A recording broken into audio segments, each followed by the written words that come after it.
also strongly believe that the Gaza Strip, which has been a symbol of death and destruction for so many decades and so bad for the people anywhere near it, and especially those who live there, and frankly, who's been really very unlucky. It's been very unlucky. It's been an unlucky place for a long time. Being in its presence just has not been good, and it should not go through a process of rebuilding and occupation by the same people that have really stood there and fought for it and lived there and died there and lived a miserable existence there. Instead, we should go to other countries of interest with humanitarian hearts, and there are many of them that want to do this, and build various domains that will ultimately be occupied by the 1.8 million Palestinians living in Gaza, ending the death and destruction and, frankly, bad luck.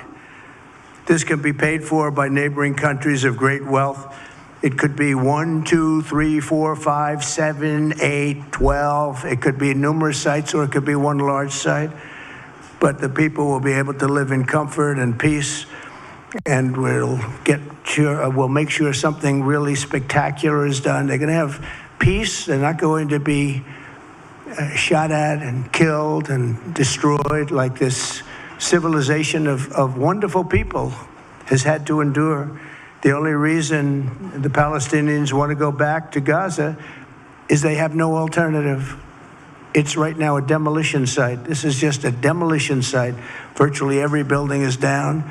They're living under fallen concrete that's very dangerous and very precarious.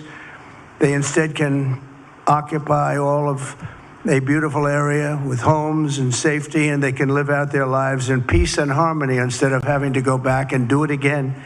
The U.S. will take over the Gaza Strip, and with dangerous unexploded bombs and other weapons on the site, level the site and get rid of the destroyed buildings, level it out, create an economic development that will supply unlimited numbers of jobs and housing for the people of the area. Do a real job, do something different. Just can't go back. If you go back, it's going to end up the same way it has for 100 years. I'm hopeful that this ceasefire could be the beginning of a larger and more enduring peace that will end the bloodshed and killing once and for all. With the same goal in mind, my administration has been moving quickly to restore trust in the alliance and rebuild American strength throughout the region. And we've really done that. We're a respected nation again. A lot's happened in the last couple of weeks. We are actually a very respected nation again. I ended the last administration's de facto arms embargo on over $1 billion in military assistance for Israel. And I'm also pleased to announce that this afternoon, the United States withdrew from the anti-Semitic UN Human Rights Council and ended all of the support for the UN Relief and Works Agency, which funneled money to Hamas and which was very disloyal to humanity.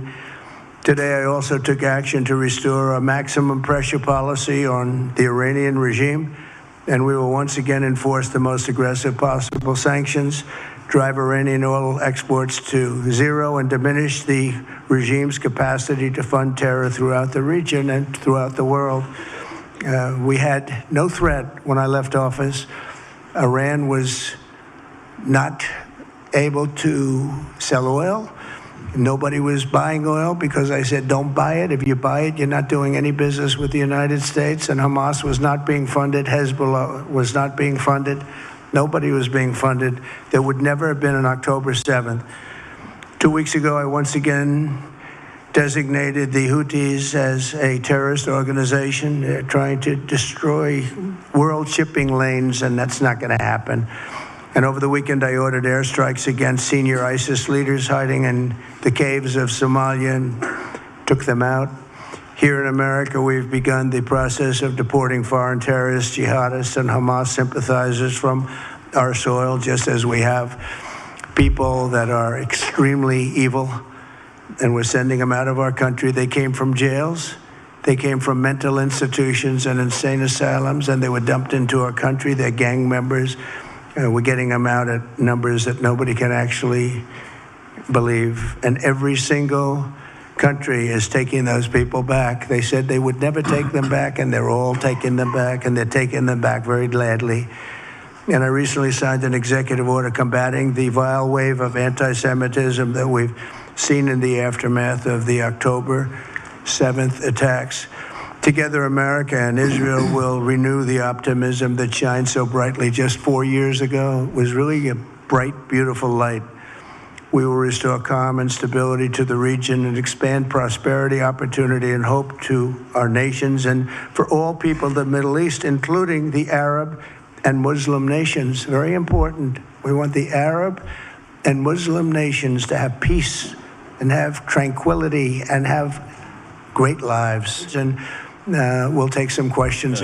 Security vacuum. So Saudi Arabia is going to be very helpful, and they have been very helpful. They want peace in the Middle East. It's very simple. We know their leader and their leaders very well. They're wonderful people, and they want peace in the Middle East. As far as Gaza is concerned, we'll do what is necessary. If it's necessary, we'll do that. We're going to take over that peace, and we're going to develop it, create thousands and thousands of jobs, and it'll be something that the entire Middle East can be very proud of.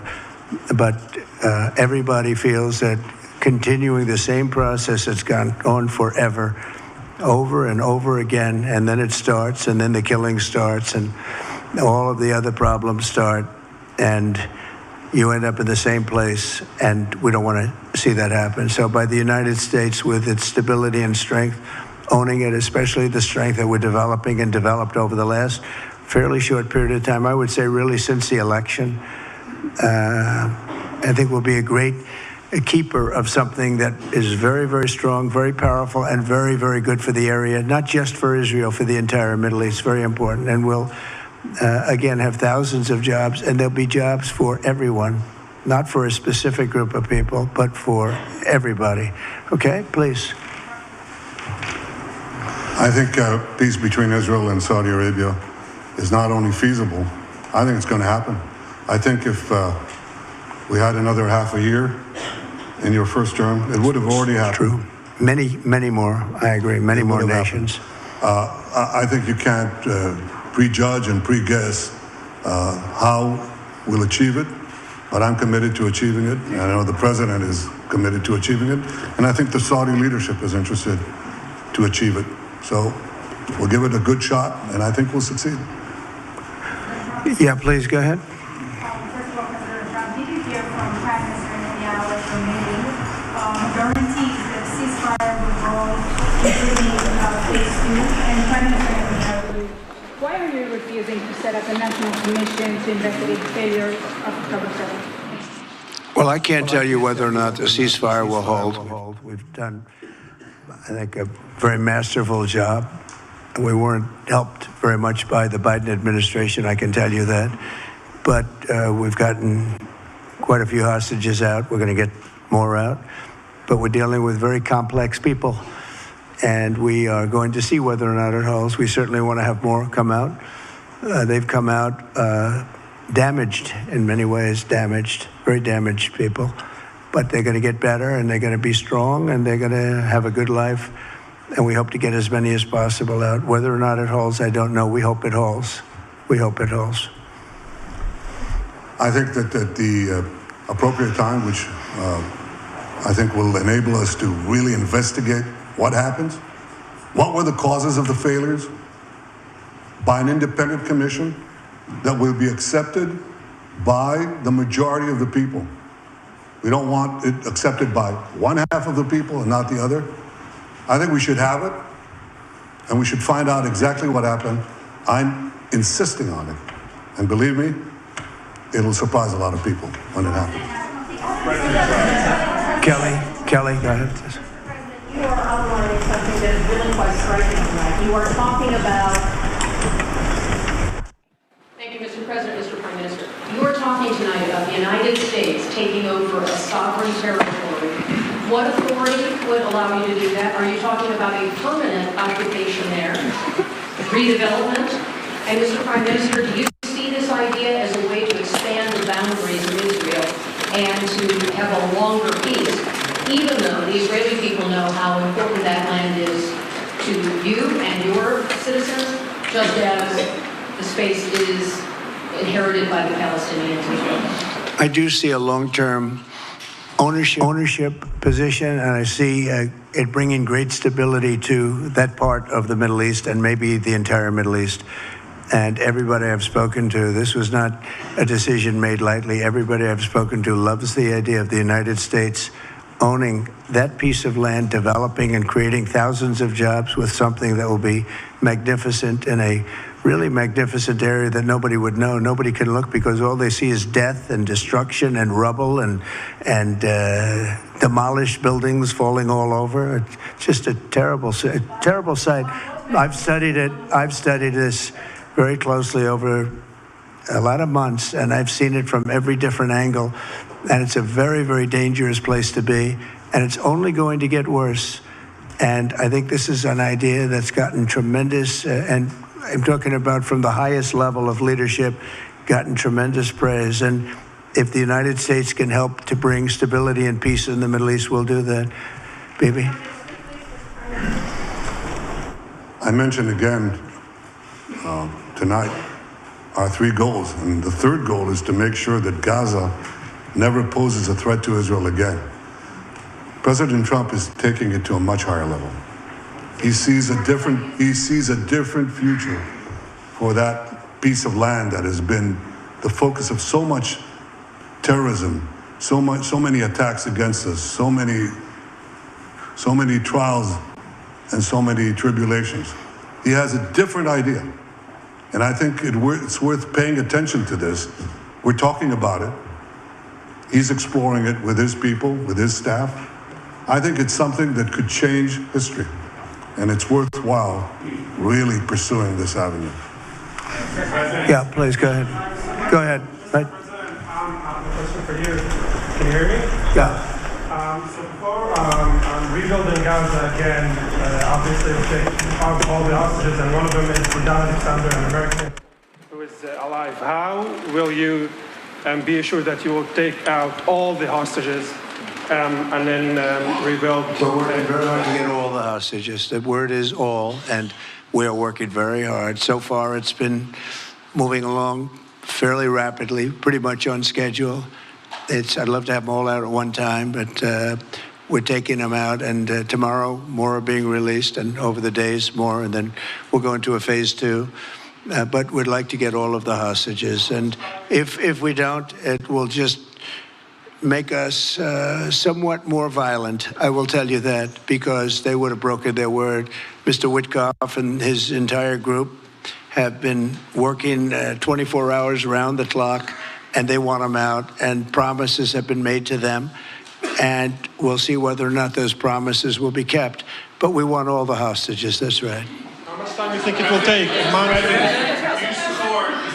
Do you support Israeli sovereignty in Judea and Samaria, areas which many believe is the biblical homeland of the Jewish people?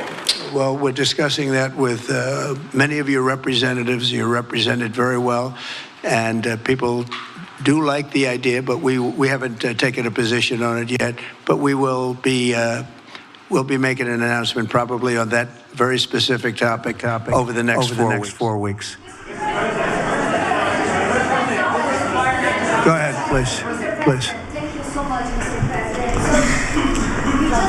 So you just said that you think all the Palestinians should be relocated to other countries. Does that mean that you do not support a two-state solution?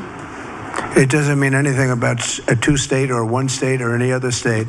It means that we want to give people a chance at life. They have never had a chance at life because the Gaza Strip has been a hellhole for people living there. It's been horrible.